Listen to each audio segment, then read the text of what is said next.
Seoul-Tokyo ties turned drastically sour following Japan's trade restriction measures. Now, with the termination of GSOMIA, their relations seem to a new low. Some fear it has now become even more difficult to turn things around. Lee Ji-won talked to some experts for their take on the matter. Last year, South Korea's Supreme Court ordered Japanese firms to compensate the Koreans forced to work for them during Japan's colonial rule. Japan refused to follow the order and imposed trade restrictions on Seoul, citing unspecified security reasons. And because of a loss of trust, Seoul on Thursday decided to terminate the military information sharing pact. Numerous experts say their dispute has now officially expanded from trade to security. It seems Japan was hugely taken aback by Seoul's decision, and I think it showed South Korea's firm stance that it will face Japan squarely and firmly when it comes to historical issues. So if they continue to go after each other hard, I think the standoff could go on for a long time.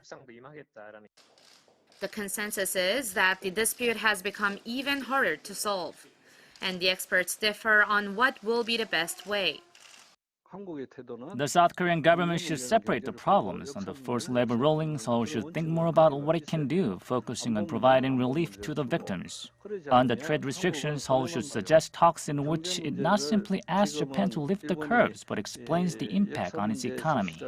Then I think Japan will come to the table. And on the security issue, it's a regional matter, so efforts need to be made with Washington. But with South Korea having continuously requested talks with Japan, some say Japan should be the one to make the next move.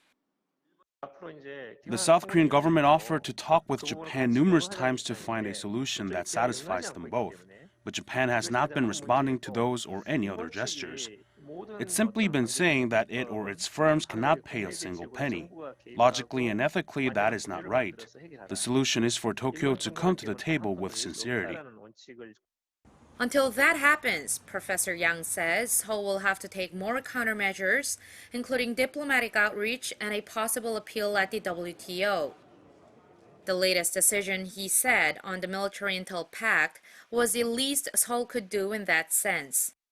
Lee Ji-won, Arirang News.